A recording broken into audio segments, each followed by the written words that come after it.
Bueno, continuamos ahora con los tipos de daño y evaluación de perjuicios y vamos a empezar hablando también ahora sobre los daños patrimoniales y extrapatrimoniales. Podemos empezar diciendo de los daños patrimoniales o también la clasificación de daño. Podemos tomar en cuenta que el daño como elemento constitutivo clave en el análisis material de un caso de responsabilidad civil, por ejemplo, supone siempre el acaecimiento de un hecho que lesiona un interés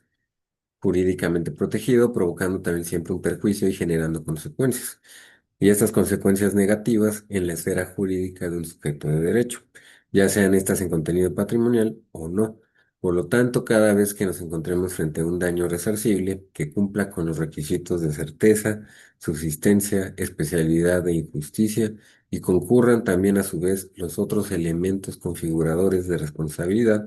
como un hecho generador, relación de causalidad y criterio de imputación, se activará también la tutela resarcitoria. Entonces, esto como un mecanismo de defensa frente al sufrimiento de un daño injusto. Podemos hablar ahora sobre la clasificación del daño y podemos decir que el daño como unidad conceptual puede ser analizado desde su naturaleza como perjuicio y lesión a un interés jurídicamente tutelado, o desde sus consecuencias o efectos negativos, ya sean estos patrimoniales o no.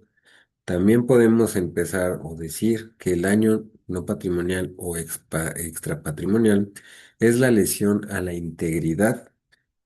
psicosomática del sujeto de derecho, así como el daño que atenta contra los derechos fundamentales reconocidos en la norma constitucional y los tratados internacionales. Dentro de este catálogo de daños podemos encontrar el daño a la persona y al daño moral, que también podemos hablar del daño patrimonial, que es el que afecta directamente el patrimonio del sujeto, y esto quiere decir sobre los derechos de naturaleza económica como el de la propiedad y también otros conexos. Un ejemplo de la diferencia entre ambos tipos los podemos encontrar en el daño que se genere a la integridad física cuando sufrimos un atropello y perdemos también un miembro del cuerpo, que es el daño no patrimonial, o el menoscabo a nuestro patrimonio cuando sufrimos un robo, que es el daño ya patrimonial. También tenemos los daños emergentes y el lucro cesante. Por ejemplo, el emergente representa la extracción de una utilidad preexistente del patrimonio del sujeto. Y esto quiere decir el empobrecimiento o disminución que sufre el damnificado en su patrimonio como consecuencia directa del daño de evento. El daño generado al patrimonio, producto de los gastos médicos y de hospitalización en los que haya que incurrir con ocasión de un accidente automovilístico. Ahora, el lucro cesante podemos definirlo o este importa también la pérdida de una utilidad previamente inexistente que el sujeto presumiblemente conseguiría de no haberse verificado el daño. Y esto quiere decir la presumible ganancia o incremento en el patrimonio cuyo ingreso a la esfera patrimonial se impide. Un ejemplo es el daño generado al patrimonio producido de la pérdida o disminución de la capacidad de trabajo en caso de ocurrir un accidente de tránsito. También podemos hablar de un daño, del daño moral, que ya lo hemos mencionado anteriormente y lo hemos estado hablando a lo largo de estas cápsulas, de que pese a que el daño moral como daño no patrimonial pone énfasis en el daño evento por disposición legal basada en criterios de justicia y de acuerdo con la función afectivo-consolatoria de la responsabilidad también civil, este mismo debe ser indemnizado a través de una reparación económica, destinada también a mitigar los efectos del daño, pues esto es imposible de ser reparado por su naturaleza no cuantificable. También tenemos los métodos de cuantificación de daño moral y por esto también podemos a empezar hablando sobre estos métodos de cuantificación del daño moral, también diciendo que existen también los elementos para el otorgamiento de este daño también punitivo y podemos decir que dado que el daño punitivo mexicano es una vertiente del daño moral, la consideración de esta disposición en conjunto con la jurisprudencia sobre el tema es obligada para establecer que a los elementos del otorgamiento. Y por esto es que podemos decir que el responsable del daño moral deberá repararlo mediante una indemnización en dinero. Y la existencia del daño representa también uno de los elementos de la responsabilidad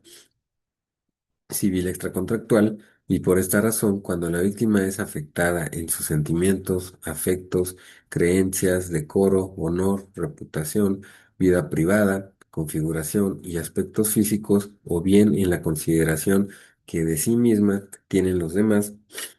o cuando se le vulnera también o menoscabe ilegítimamente su libertad o integridad física o psíquica, existiría el daño moral. De esta manera, también podemos decir que existe para el otorgamiento del daño punitivo mexicano, el tipo de interés lesionado, la existencia del daño, respecto también del primer elemento, el tipo de interés lesionado para la víctima, y se deben de acreditar la afectación a los sentimientos, a la integridad psíquica, a la salud, a la vida u otros derechos inmateriales. También podemos decir que existe un umbral requerido de los elementos del daño,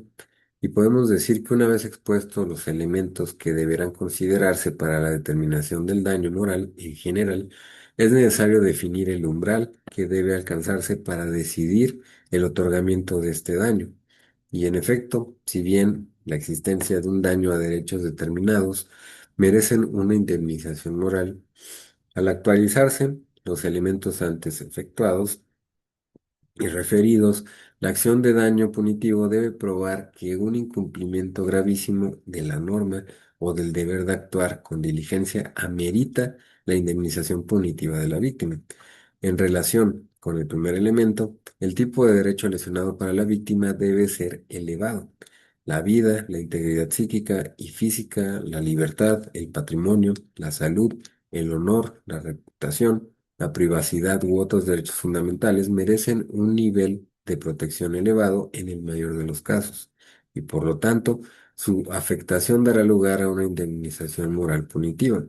Por otro lado, la afectación a estos derechos derivado de una relación conyugal tiene un nivel elevado. También la protección del patrimonio en los contratos entre particulares. Sin embargo, difícilmente el tercer elemento que hemos mencionado, que es el grado de responsabilidad, podrá configurarse en el umbral requerido para este tipo de relaciones. También respecto al elemento del daño, este debe de ser normal a grave. La pérdida de un familiar, de la vida o de las facultades mentales o psicomotrices de la víctima alcanzan el máximo estándar. Sin embargo, la víctima podría sufrir también afectaciones menos graves, como traumatismos físicos o psicológicos derivados de una conducta sancionable y sistemática del responsable, que también ameriten el otorgamiento del daño punitivo. Por esto también, en lo que concierne al tercer elemento, la responsabilidad del demandado, deberá probarse una conducta negligente grave o actuar ilícito grave. También la Suprema Corte de Justicia no estableció con claridad el umbral de conducta que justificaría la concesión de los daños punitivos. Sin embargo, en el caso de la guardería, que así se le llama, el caso guardería, se sostuvo que la finalidad de los daños punitivos es el castigo y la prevención de aquellas conductas que en términos de un análisis estrictamente axiológico o valorativo merezcan un muy alto grado de reprochabilidad por parte de la sociedad.